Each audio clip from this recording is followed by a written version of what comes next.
using headphones if you would like to hear the gentle mic brushing.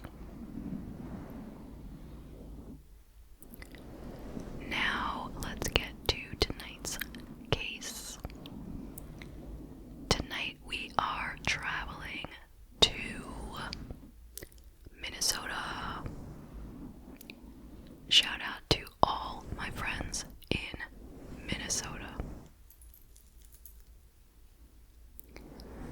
This is a very recent case. It occurred in 2023, this year. And it is the case of Betty and Connor Bowman.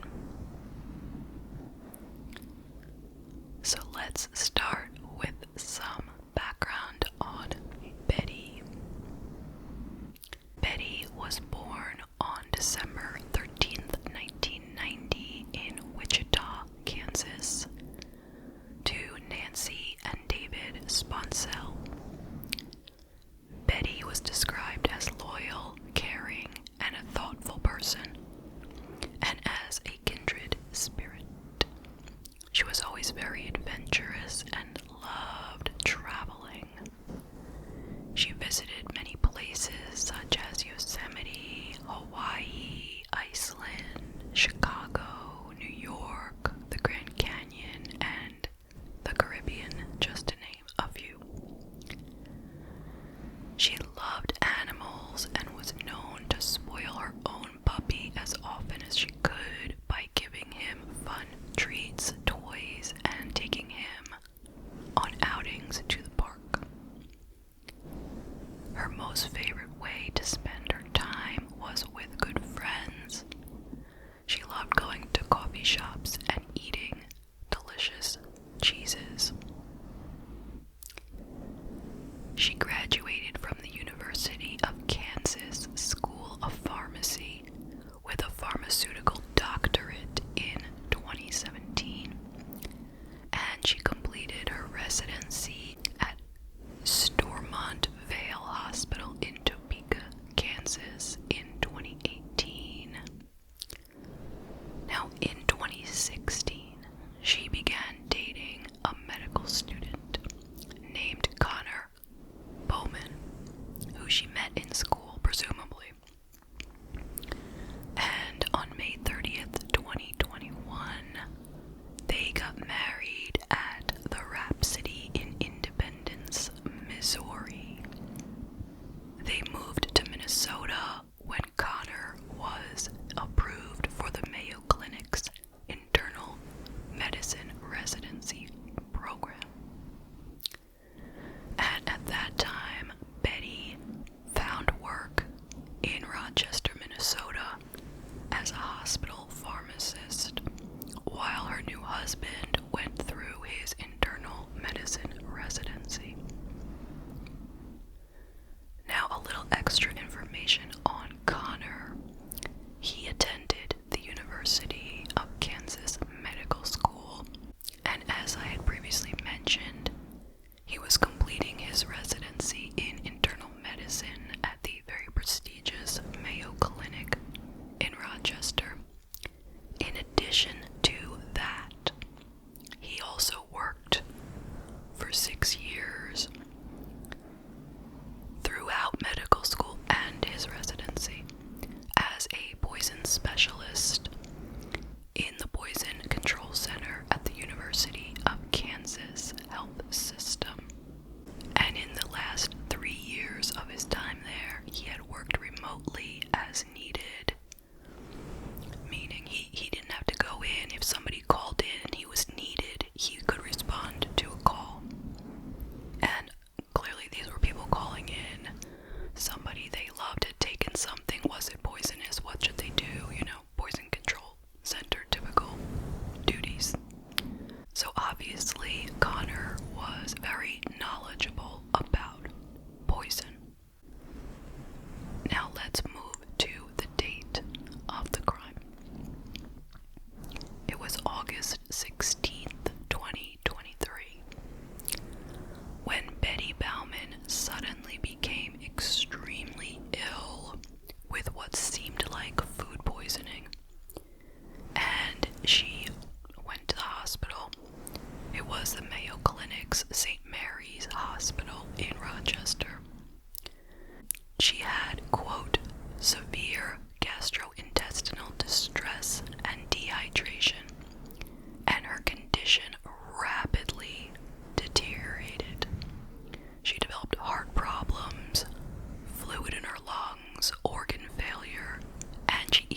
his wife has this illness. And so, of course, the doctors tested for this, but they didn't come up with anything that could confirm one way or another, which can be typical of these autoimmune illnesses. It can sometimes take a lot of different tests, plus just hearing the history, to come down with a definitive diagnosis. But anyway, after 4 days in the hospital, or only 4 days, sadly, Betty passed away. As soon as she passed away, Connor, her husband, insisted that they do an immediate cremation, that they do not do an autopsy. He said that Betty, quote, didn't want to be a cadaver, end quote. Now it all seemed a little suspicious. So on August 21st, the medical examiner's office halted the cremation order that Connor had put in, based on, quote, possible suspicious circumstances, end quote, of her death. And the Rochester Police Department was contacted. But nonetheless, 2 days later, her obituary was released, and in the obituary it said, quote, Betty J. Bowman passed away on Sunday, August 20th, 2023, age 32, at St. Mary's Hospital following a sudden onset autoimmune and infectious illness, end quote. Now, multiple friends of the couple told the police that Connor did not appear to mourn the death of Betty in the slightest. In fact, just a couple days after her death, he was inviting them out for drinks. 2 months after her death, investigators determined that she'd been poisoned by a lethal dose of an obscure drug called colchicine, which is normally given to treat gout. But Betty did not have gout.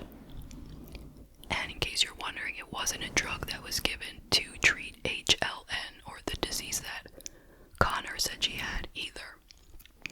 It was primarily just given for gout, and she had no reason to be taking it.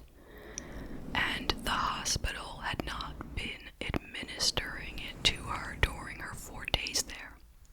Her death was ruled a homicide at that point. And friends had a lot of things to tell the police.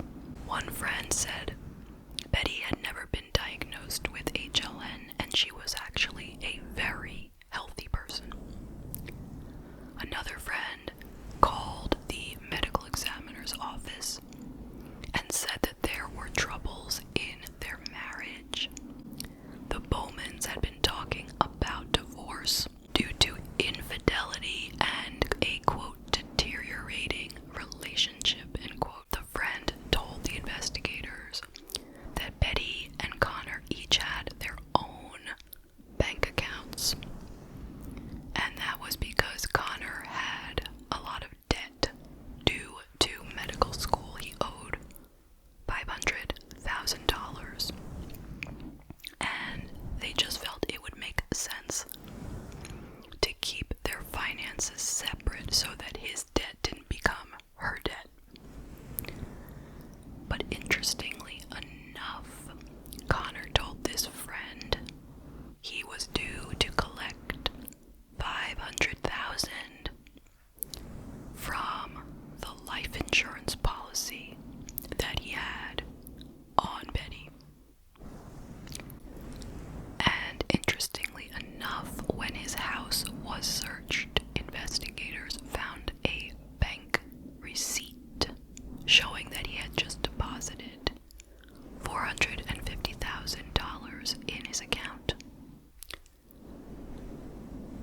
One friend told the investigators that he had hung out with Betty the night before her death, saying that she later in the evening had texted him that she was drinking with Connor. And Betty also texted this friend the next morning saying that she was so sick she hadn't slept the entire night, and she believed that it was something that was mixed into her smoothie. Another friend said that the couple was having marital difficulties and they had an open relationship in which they had agreed that it was okay to see other people, but that neither of them was allowed to become emotionally involved with anyone outside of the marriage. And Betty had recently found out that Connor was becoming more and more emotionally attached to his latest girlfriend, and she had confronted him and said that she wanted to get a divorce, that this just wasn't going to work out. And this friend also said that they went to see Connor 3 days after Betty died at his house, and he had already taken down all the photos of Betty throughout his home, and his girlfriend was there with him as well. Another friend said they had been visiting Betty 10 days before she died, and Betty had showed her a smoothie that Connor had made for Betty and said that it tasted really funny, like it tasted bitter. And she asked the friend to taste it, and the friend did taste it, and it did taste bitter.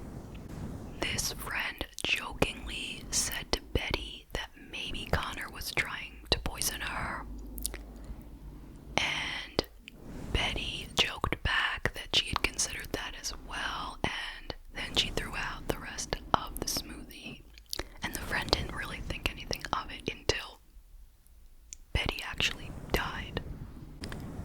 Investigators found that Connor had used his hospital credentials to log into Betty's medical record when she was in the hospital, and he monitored her treatment throughout her stay there. And 3 days after her death, he had even made changes to her medical record, and he continued to track the record until August 31st. It's unclear what changes he made to the record, though. Ultimately, all of Connor's electronic devices were seized by investigators, and it turned out that he had a laptop given to him by the Poison Control Center that he was supposed to use for work, and it turns out that he had been doing searches on the drug colchicine, even though there had been no incoming calls regarding that medication. He had just been very, very interested in it. He searched for the lethal dosage of this medication, and of course the information was given to him in kilograms, so it said, this amount is lethal to a person who weighs X number of kilograms. He had gone ahead and converted 120 pounds into kilograms because Betty weighed 120 pounds.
investigators believe that he gave his wife a lethal dose of colchicine, then allegedly attempted to divert suspicion by modifying her medical records, trying to halt her autopsy, and pushing for an immediate cremation of her remains.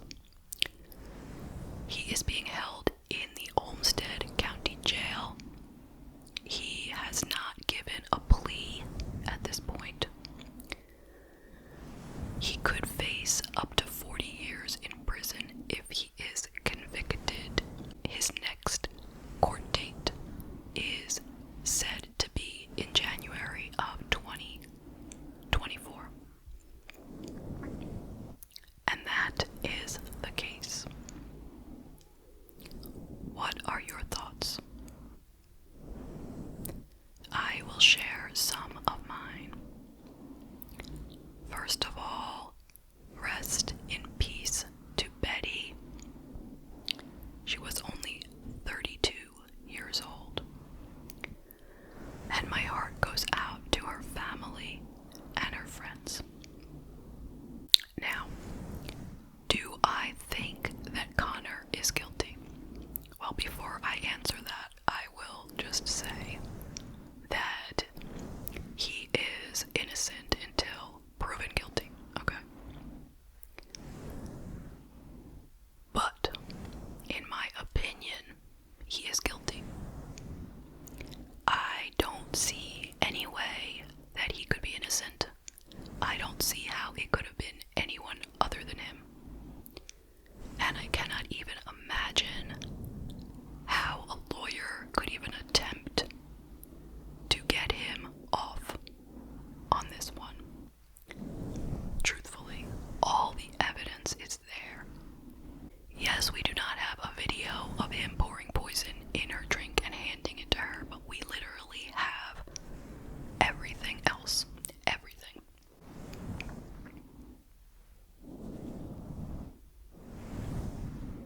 I'm thinking his smartest move would be to plead guilty and try to get a reduced sentence, but we shall see. Now, isn't it shocking that somebody who was so brilliant and had such a bright future ahead could do something so stupid and short-sighted, not to mention just evil? But forget about the evil for a moment. What was he thinking? So, I'm assuming his motive was the money. Plain and simple. The money. He owed $500,000 in medical school loans. Well, he's certainly not the first person in that situation, nor will he be the last. The majority of people who become doctors either come from a lot of money or they have to take out a lot of loans. And then they pay it back. That's how it works. They pay it back over the next bunch of years. And I assume at the rate he was going to make a decent living, and he would have been able to pay it back, and he would have been able to become wealthy even while paying it back. But no, he couldn't do it that way. He needed to kill somebody so that he could just get the money and pay it right off. That makes sense. And then it seems that he was pretty well aware of the fact that internet searches can be looked up and used in court. And, he was looking up all these things about, ways that people can get caught for doing illegal things. So he wasn't unaware that everything he was doing online there would be a record of. Did he honestly think that nobody knew he had this laptop that was owned by the Poison Control Center? Did he think that everything on that laptop was safe? Why would he think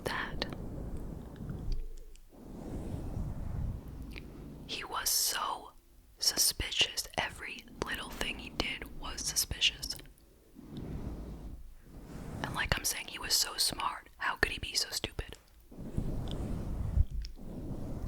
We all know that a person who says don't do an autopsy, just cremate my wife, we all know that that is a huge, huge red flag. But that's what he said right away, and that is what led them to start the investigation. Think about it. That was where it all started. It was from his suspicious behavior.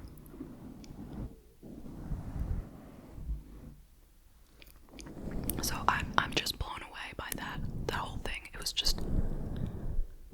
just so ridiculous for him to think that he could get away with something like this. Now, the fact that they were in an open marriage, that can often lead to a lot of problems in relationships.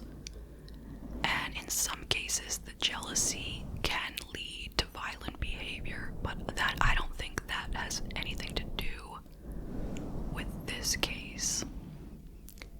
Because if anyone was going to be jealous about anything, it would have been Betty being jealous. Because he was the one who had found someone that he was interested in. And so yes, he had fallen out of love with Betty, but getting a divorce from her doesn't seem like it would be terrible enough that he would need to kill her. You know? They didn't have any kids, there wouldn't be any custody issues. So he could have easily gone through with the divorce and gone ahead and lived his life with this new woman. So